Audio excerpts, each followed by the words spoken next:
Hi guys, it's your girl Victoria Henrietta. I'm here today for a very special episode of the V-Word Show. Last time I had my guest Delroy and Marvin with me.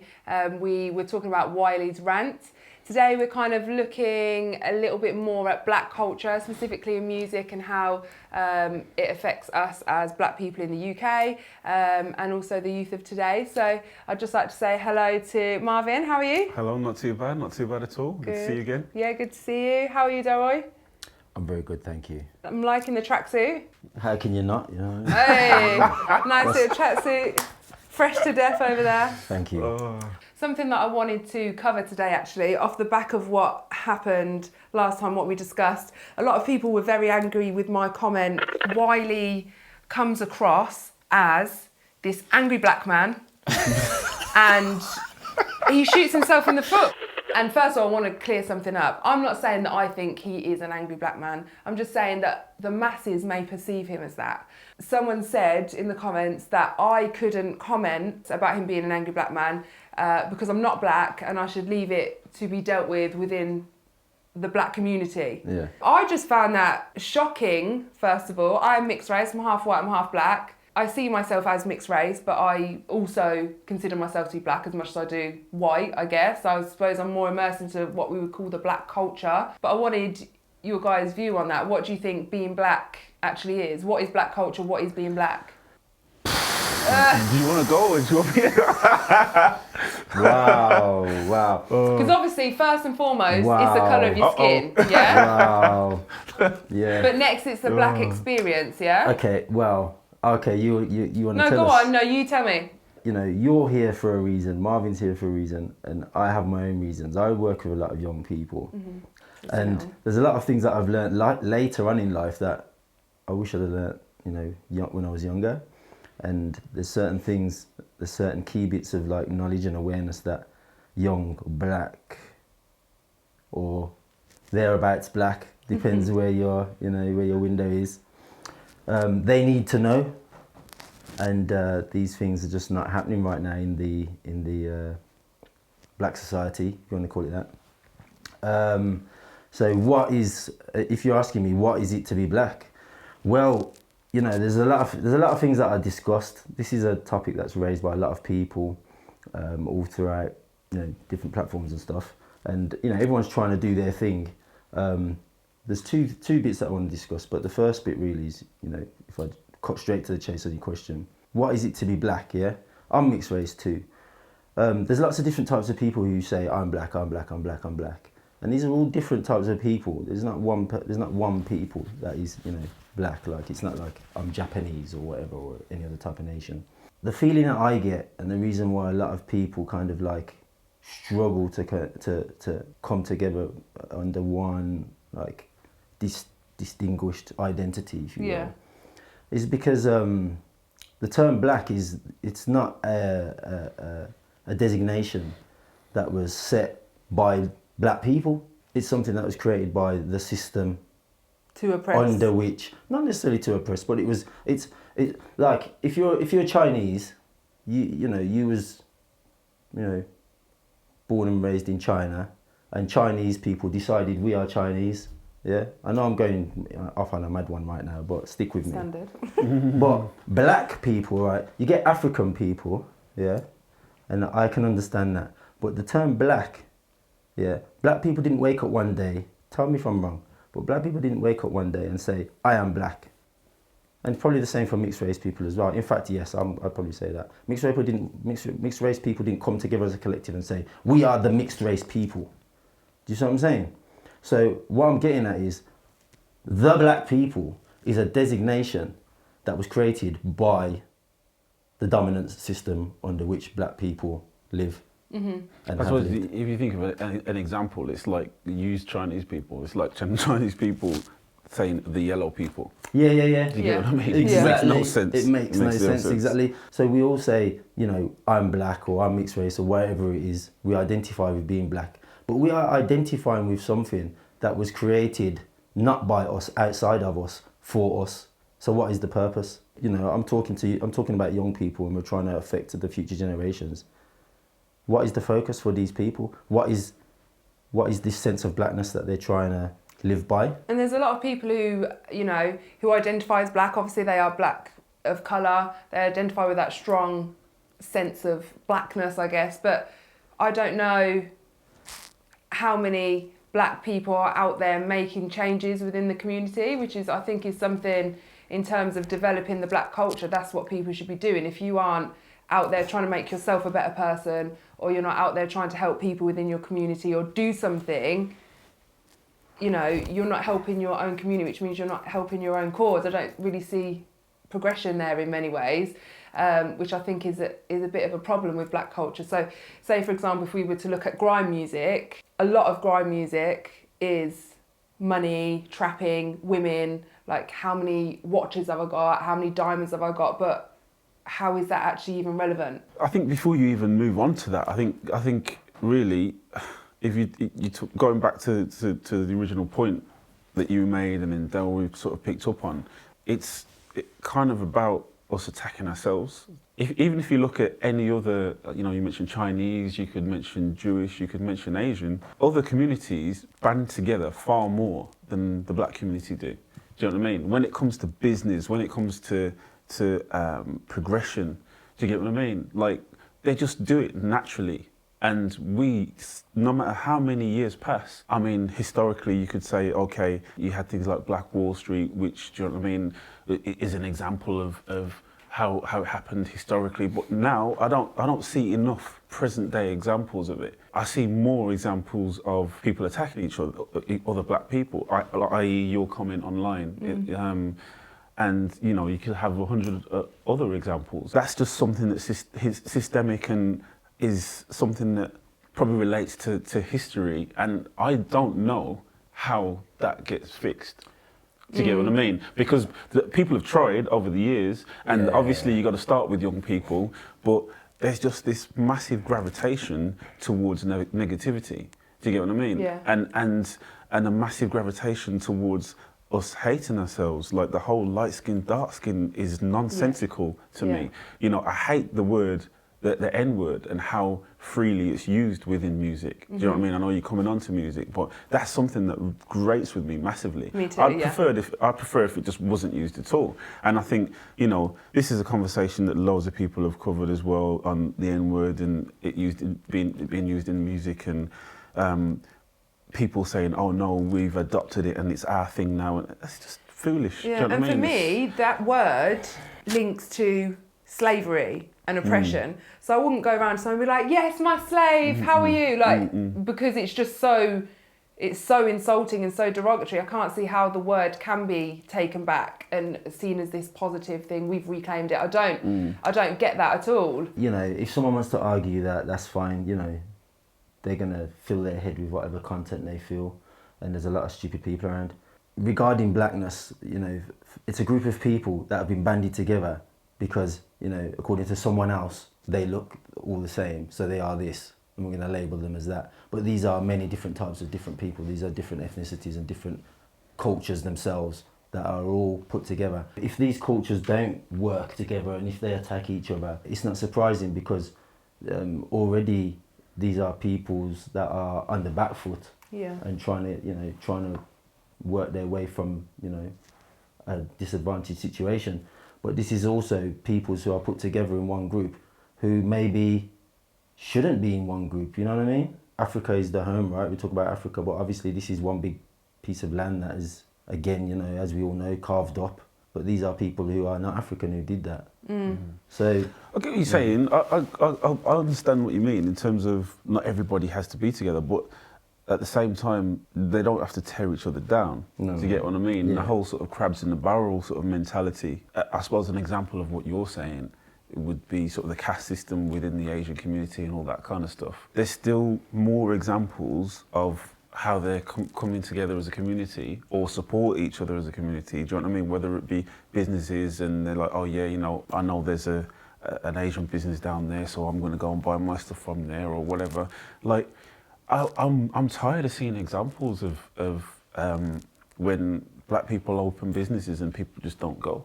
Do you know what I mean? Like whether it be food shops or whatever, or they've always got something negative to say about it, or they're just waiting for one slip up to say, jump on, yeah. oh yeah, man, too much grease in name food or blah blah blah. You know what I'm saying? Like rather than. And if we were unified, just the strength that would create and that ability to create change that we kind of don't see happening, that's kind of stunted. And when I think back to school, like it was a diss. People used to say the N-word, and people used to be like, yes, oh no, he's pedigree, or oh no, they're a mongrel, or this and that, or oh, you dirty African, like mad, just horrible comments about people's colour or their race or whatever. And obviously you're young, so I guess in a way that's part of growing up, but those types of things are sort of ingrained into you about hating each other, hating yourself. It's just really sad. And I listen to music and end this, end that. There's people like Lil Wayne making lyrics about Emmett Till and Rodney King, like in the Police song, wee, wee, wee. He's like, yeah, Rodney King, baby, I'll beat you like a cop. I'm thinking,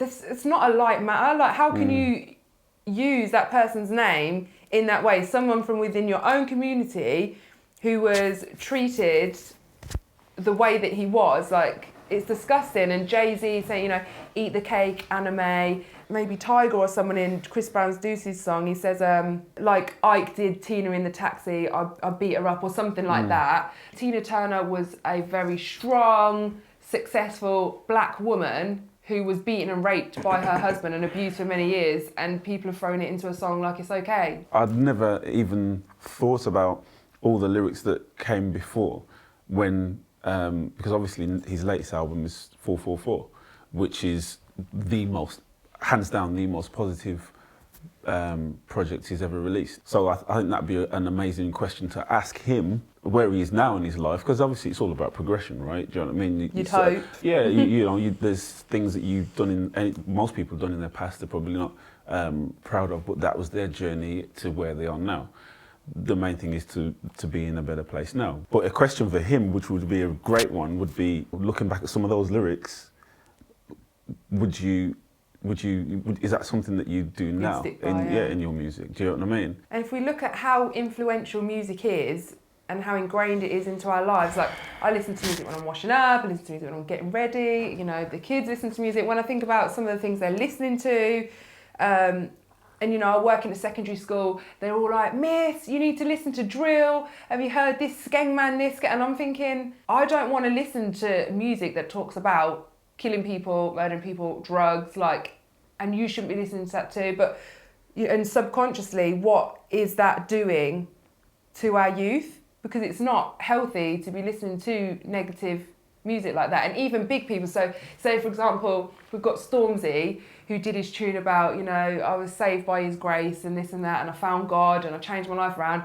But on the other hand, he's dropping the N-bomb and he's talking about, you know, kicking man in his face and skenging this and that. Like, what is the message? And to be fair to Stormzy, he's a great artist and he does use his platform for good in many ways, but I think we forget how influential music is, especially on young people, and it's dangerous. It's a balance though, isn't it? This is maybe where authenticity comes into it. Because if you're representing yourself as an individual, okay, this is how I feel on this day, this is how I feel on this day, and if you're listening to my music, I hope that you can listen to the whole body of work and figure out what type of person I am. That's authenticity, and if that's real and that's who you are, then fair enough. Do you know what I mean? I could probably say that that's cool, but it's just when you've got people that are just channeling one type of negative music, and ultimately it's not even who they really are. They're not even living their truth. Do you get what I mean? Like, you know, it's a front. I don't even start talking about the whole Tekashi 6ix9ine saga. Oh God, yeah. Do you know what I mean? But do you know what I mean? Like, just the fraudulent fakery that is within music right now, just to try and sell. But then That's again, what I have an why issue do with. people want to be ingrained into this like ragamuffin culture? What is it about selling drugs and having a gun and being rich and having women? Like, what is so attractive about that people want to pretend that that's their truth rather than being more honest or doing things for the greater good? It's because to me, again, that's a cultural thing. They're dumb. They're dumb. That's it. Listen, yeah. But they're a product of their society. Hold on. Let me just break it down like this, yeah. There's how many? 7.5 billion people on the planet? All right then. I'm just being real. Yeah. There's going to be the most intelligent, 150 plus IQ, and there's going to be the least intelligent. Yeah, and there's going to be, and somewhere in there's going to be a bell curve, and the mean is going to be in the middle. Average intelligence. Yeah, average intelligence I'd imagine would be around the 3.5 billion mark. So let's say half or a third of the people on the planet are of average intelligence. The rest of the people beneath them on that curve are going to be of lower than average intelligence. Yeah. These people are everywhere amongst you. Mm-hmm. That's it. Are you saying then that these people that are of average intelligence or below average intelligence cling on to things that aren't necessarily healthy for them because that's what the culture is? Okay, we all cling on to things that are not healthy for us. I do too. I'm a traumatised human being. I'm traumatised by life. You get me? But I learn as I go along and I try my best. Simple as that. And that's all everybody's trying to do, right? We try and do our best. Even people who don't know what they're doing and they're failing at life, they're still trying their best. They're just lost. Do you know what I mean? But what I'm getting at is like, because we're talking about music. So people hold music, obviously they're affected by it emotionally, but they hold it to too high a regard, you know? Like I said, go read a book, man. Get influenced by a book. Watch a film. Get influenced by a film that is outside of your usual kind of like circle that you'll put your dip your toe in. Do you know what I mean? And also, talking of music, one thing that really bothers me as well is because we don't just listen to the song and go, "That's a great song. Oh, it changed my life." Da, da, da, da.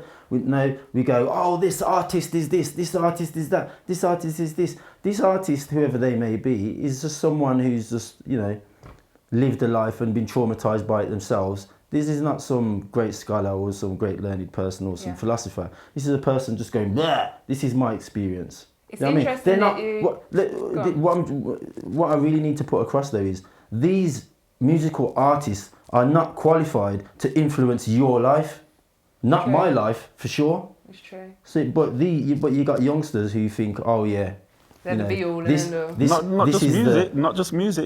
Not just music. Well, yeah. Celebrities in general.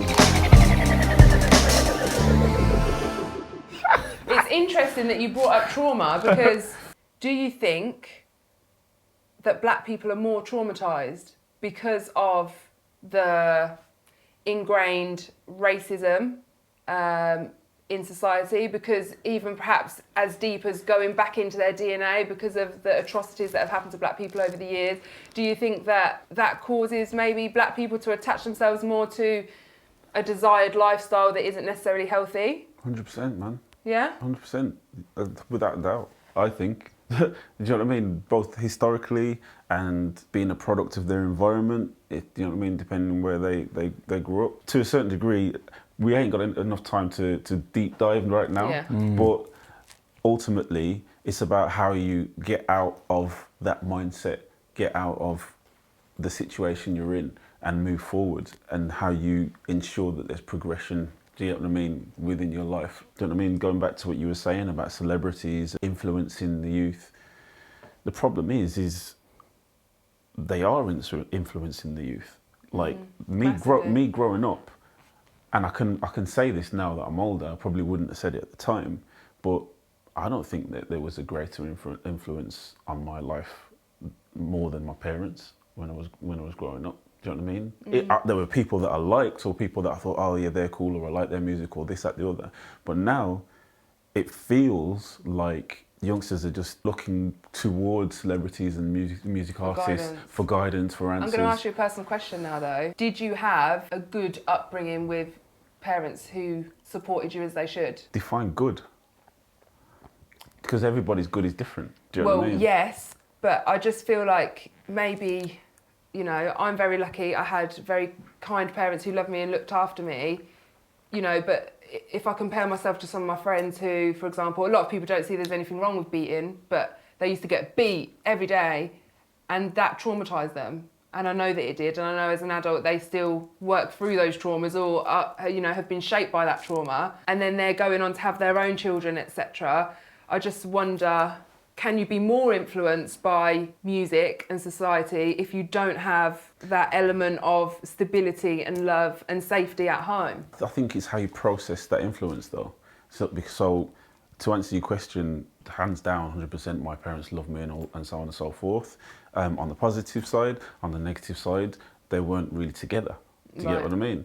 On the positive side, I feel that my parents, mum especially, in terms of her work ethic, was a massive example for me in terms of what I needed to do to be successful moving forward. I think within black culture, the majority of kids growing up within a certain time frame, year-wise, probably did get a smack or get beaten or whatever, but I don't hit my kids. So it's how you process that and how you say, right, okay, this is what I think was a positive influence, and this is what I want to take away from my upbringing, and this is what I'm actually going to leave and park, and I'm not moving that forward, and this is what I'm going to change. Hopefully, within that cycle, when my kids grow up and they have their kids, do you know what I mean? They'll take the best parts and do even better. Because I want my kids to be an even better version of me.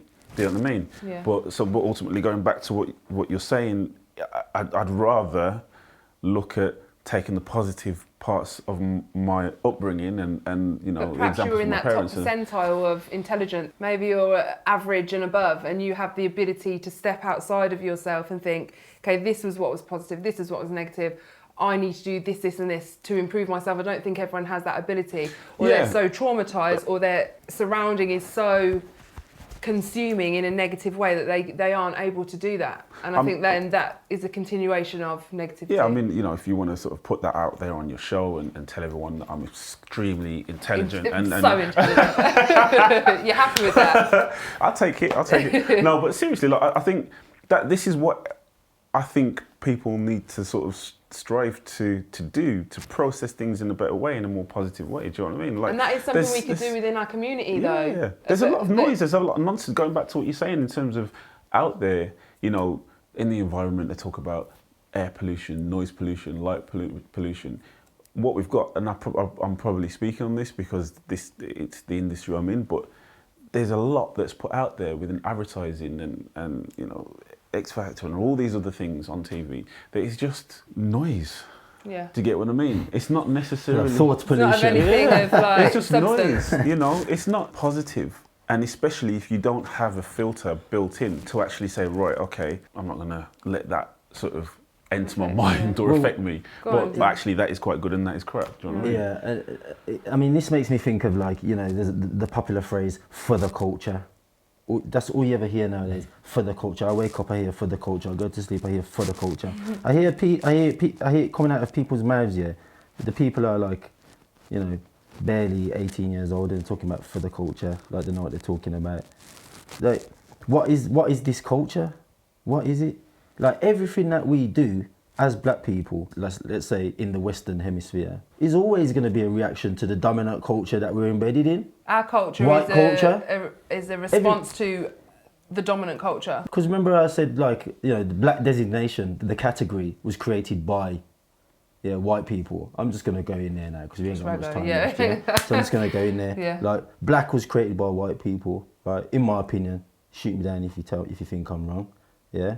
And also I'm saying that black culture outside of Africa is always and black behaviour, of individuals is always reaction to the white culture in which we're embedded. And if we go back if we went back to that question about what is black, if we took, you know, a black person from America, or a few black people from, you know, spread across America, a few black people from England, a few black people from Africa, a few black people from Australia, everyone's personalities and cultures would be different, even though they're all black.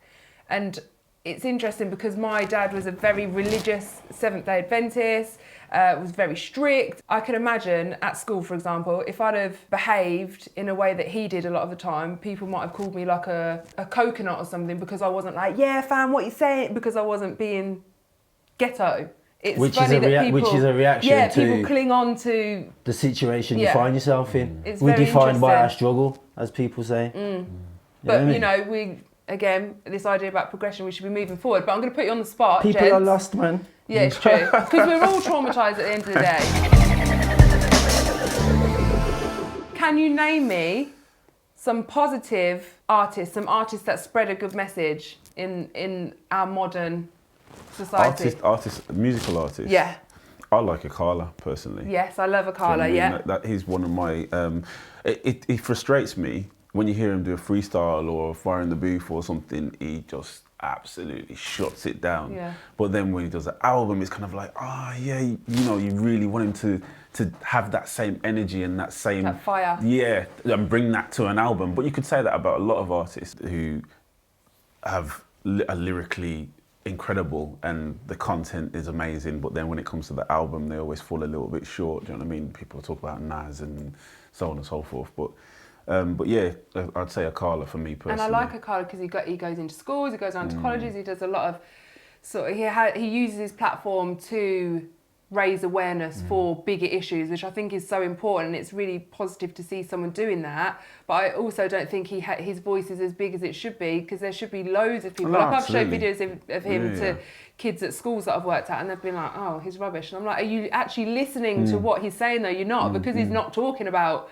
guns and drugs or like fit women, you're not bothered. Actually, what did you show them just out of interest? I showed him going into a school and delivering a freestyle talking about his life when he was young, how he kind of grew up on the streets, he had a difficult upbringing, but he's made a choice to change his life basically, and kind of being a positive influence for those kids. And the kids there in his presence were lapping it up, were loving it, but the kids who I showed it to, they were sort of like, whatever. It's all about communication though, isn't it? It's how they digest what you're saying to them. Watching his fire in the booth, which is still educational, might have actually communicated to them on their level or better. Do you know what I mean? Yeah. Or they may have been able, this is what I'm saying about the filter. Do you get what I mean? They may have been able to digest that better and understand it and actually think, wow, yeah, this guy can spit. Actually, what did he say there? You know, it's tough, it's difficult. So who else? Akala, who else is saying? Obviously, we're talking about music. That's a very limiting kind of like, you know, spectrum. We're basically consigning ourselves to the fact that, okay, music is the only way that we're going to No, that's not what I'm saying. I think that's a very kids. influential way, and we've been talking a lot about music today. So we've looked at like drill music and grime music and whether it's kind of positive or negative. Now I'm thinking about, okay, is there actually anyone that the kids are listening to or that people are listening to that is giving a positive message? Let me just take that a step further. Yes. What are we trying to do? We're trying to elevate the minds of black youths. Well, all youths, yeah, but definitely, yeah. Yeah. Because you're completely right. If we elevate, or we can find ways to elevate the consciousness of the system in power, then that's going to elevate everybody for sure. But what I'm getting at is like the children, the young people, their influence being music. What I'm really interested in is, are there other ways? Are there other ways that we can engage with kids? Is it only going to be music? No, there's going to be lots of ways, but I think because kids are so into music and they're so into entertainment and media, that's really how we need to push the positivity. All right, so let me break it down like this. Because I'm talking about black kids, right? Yeah, I know you're talking about all kids. I'm talking about black kids, right? I would drop it like this. Are you black? You're going to say yes or no? Yes. Let's say yes, you are. Right. Earlier on, you talked about, they're interested in guns, drugs, the trappings of wealth, ill-gotten gains, all this stuff, yeah? Getting it by any means necessary, right? So what is that they're actually seeking? What is it that these kids are seeking in these, from these situations? They're seeking power. What is power? Define power. Power really is the ability to perform action. Yeah. It's the ability to act. So these kids really want the power to change their life or to take their life in a direction, in whatever way it may be, good or bad. But they just want the power to act. That's what these kids want. So if you ask me about music, I'm going to say, forget your music. I'm not interested in it, yeah. Because like I said, these people are not qualified to influence the youths. Yeah, they might talk a lot of talk, and I'd like to think that maybe they're doing a lot of things that I'm not seeing. Great, that would be awesome. But you're talking about Akala. Akala is someone who goes beyond his music. Yeah. So that's why he's amazing. He engages not just the youth, and he engages not just black people. He engages people of all ethnicities. Yeah, he engages. Books, exactly. We could talk about other people, but he's actually doing a really good job. But what I would say, if I'm talking to a young black person, and I ask them, okay, are you black? okay, what is power? That's what you want. You want the ability to improve your life, elevate yourself, and change your life in any, by any means necessary. I'd just be very straight, and I would say like the one thing that really influenced me a lot was the man Amos Wilson. He's dead now. If you look into Amos Wilson's work, there's loads of it on YouTube. You can go on YouTube. You can put your instrumentals on in the background and just listen to your music on in the background and play Amos Wilson's speeches. His most famous book is Blueprint for Black Power. So there you go. If you're black and you're seeking power to change your life, the blueprint, yeah, but I feel like, phrase used by Jay-Z, yeah, the blueprint for black power. I feel like you're assuming that many young people would go out, as a grown man, would go out and do that. Your life. I don't think they would. You know what I mean? They would happily watch a YouTube video, but it'd have to be from someone that they like, or they would happily listen to an album of someone they like. I just feel like that's where the power is to make change. And if I was to take a cross section of all the popular music at the moment, I just feel like, obviously I don't know actual percentages or ratios, but the majority is going to be negative, aiming towards that kind of flashy lifestyle, and it's going to be a handful of real positive vibes. And that's why I wanted to ask you who you think, because I'm thinking, okay, there's Akala, Kano, Retri too, they all have quite positive music, are trying to make changes. Akon doing things like out in Africa, various charity works and things. Personally, I really like Common, the rapper, New York rapper. Talib Kweli, one of my favourite rappers. His album, The Beautiful Struggle, is like amazing. It has a mix of everything. It has the struggles that he's had to go through in his life, but it also has, about falling in love and about relationships and about growing as a man and about his children and about how he's trying to influence his children's life. Which is a whole nother big issue. Well, yeah. For a lot of black people, yeah. Well, that's very true. Why is the ratio like that? Why can't we have the majority of artists and people using their music and their work to be better people and to create a better environment rather than it being a handful of them? It's just crazy. The balance, I think the balance is there. I think it's there. It's just whether or not people can find it. And going back to what you're saying, I think the points that you're making are 110% valid. But you're saying it as a grown man, having gone through your life and lived your life and had your experiences and come to the conclusions you're coming to right now. Do you get what I mean? If you're talking about actually getting through to young people today, or I don't know what age you were initially sort of talking about, but if you were talking about communicating effectively to them, man, they're not going to be interested in that. They're going to you're going to get cussed out of the classroom, man. Yeah. They're not going to listen to you. Do you know what I mean? That's what I was saying earlier, like Fire in the Booth, they might have seen Mist or Fredo or Fredo or someone else who they really, really like in that environment, and then to see Carla shut it down, then that would make them stop and actually be like, wow. Possibly, okay. I'm not saying it would, but possibly might make them stop and actually take stock of what just happened. Do you get what I mean? And when I was growing up, I was listening to Wu-Tang, but I was also listening to KRS-One. I was listening to, Busta Rhymes, but I was also listening to, going back and finding Public Enemy. Maybe, you know what I mean? Yeah. Maybe it's because I had a real interest in music and so on and so forth, but I remember having that balance. But I'm not going to sit here and lie and say I wasn't sort of, rewinding some of Wu-Tang's violent, do you know what I mean? Yeah. Exhibit and all those people, do you know what I'm saying? That I was. Now it's just about the filter and actually trying to effectively communicate to these people in a way that they understand. The people on the wrong side of the bell curve ain't got any filters. That's what I'm saying.